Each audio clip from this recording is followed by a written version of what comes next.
கிறிஸ்துவுக்குள் மிகவும் பிரியமான சகோதர சகோதரிகளே, இயேசு கிறிஸ்துவின் நாமத்தினாலே உங்கள் யாவருக்கும் எனது அன்பின் நல்வாழ்த்துதலையும் வணக்கத்தையும் தெரிவித்துக் கொள்கிறேன்.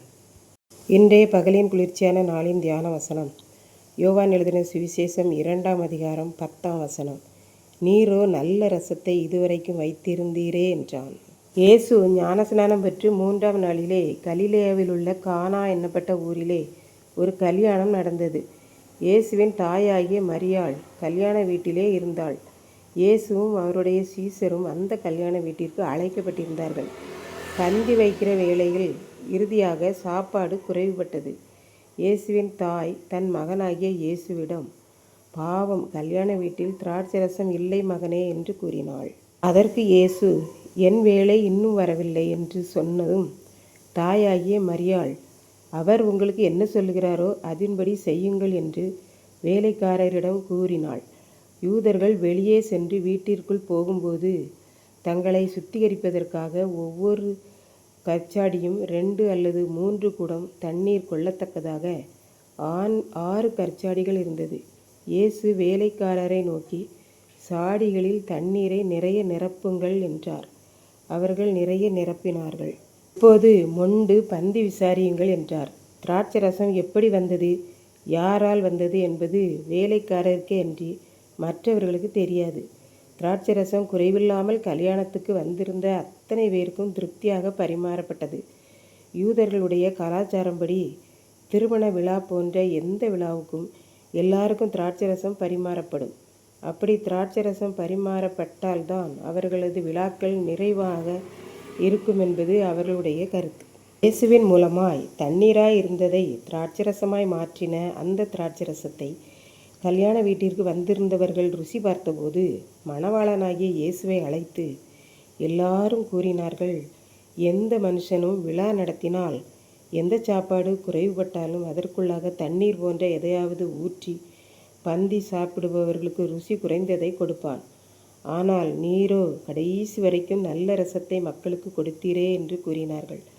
நம் ஆண்டவர் முடிவு பரியந்தம் நம்மை நிறைவானவர்களாக வழி நடத்துகிறவர்.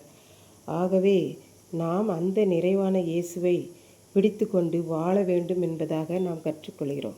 இப்படித்தான் நடந்த ஒரு உண்மை சம்பவம் உண்டு.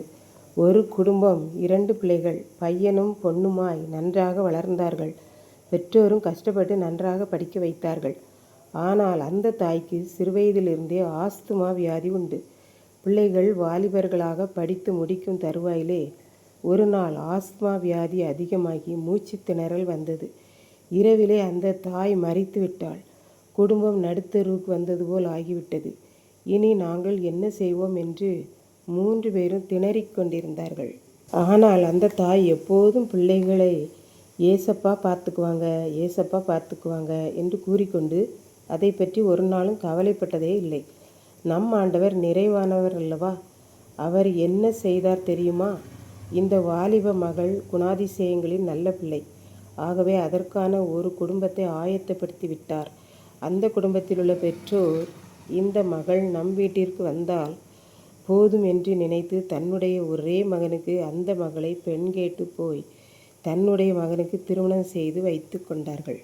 அதன் பின்பு கொஞ்ச நாட்கள் கழித்து மருமகளின் சகோதரனுக்கும் ஒரு நல்ல பெண்ணாக பார்த்து திருமணம் செய்து வைத்தார்கள். பிள்ளைகளின் தாய் சொல்லுவது போல ஏசப்பா பிள்ளைகளை பார்த்து கொண்டார். இன்றைக்கும் ஆண்டவர் அந்த தாயை எடுத்துக்கொண்டு அந்த குடும்பம் குறைவானது போல் தெரிந்தாலும் ஆண்டவர் செயல்பட்டு குடும்பத்தை ஆசீர்வதித்து நிறைவடைய செய்தார் என்று பார்க்கின்றோம். இதை கேட்டுக்கொண்டிருக்கும் எனக்கன்பானவர்களே, இன்றைக்கு நாம் இந்த நிறைவான இயேசுவை எந்த இடத்தில் வைத்திருக்கிறோம், எந்த அளவில் விசுவாசிக்கிறோம் என்பதை சிந்தித்து பார்ப்போம். ஒருவேளை நாம் பல விதங்களில் குறைவுபட்டிருந்தது போல் தெரிகிறதா? ஐயோ எனக்கு வியாதி, ஐயோ என் குடும்பம் வறுமையில் இருக்கிறதே, என் பிள்ளைகளுக்கு நான் என்ன செய்வேன், ஒன்றுமில்லையே என்று நினைக்கிறோமா? மரண பயம் போன்ற பயம் வயதானவர்களை வாட்டி விதைக்கிறதா? இயேசு அந்த கல்யாண வீட்டில் அழைக்கப்பட்டது போல நாம் ஆண்டவரை அழைக்கிற போது குறைவான நம்முடைய குடும்பத்தை அவர் வந்து இருக்கிற எல்லா குறைவுகளையும் மாற்றி அவர் நிறைவு செய்வார். அப்படிப்பட்ட கிருபைகளை ஆண்டவர் நமக்கு தந்தருள்வாராக. ஆமென். ஜெபம். அன்பின் ஆண்டவரே, இந்த அருமையான நல்ல நாளுக்காக நன்றி செலுத்துகிறேன்.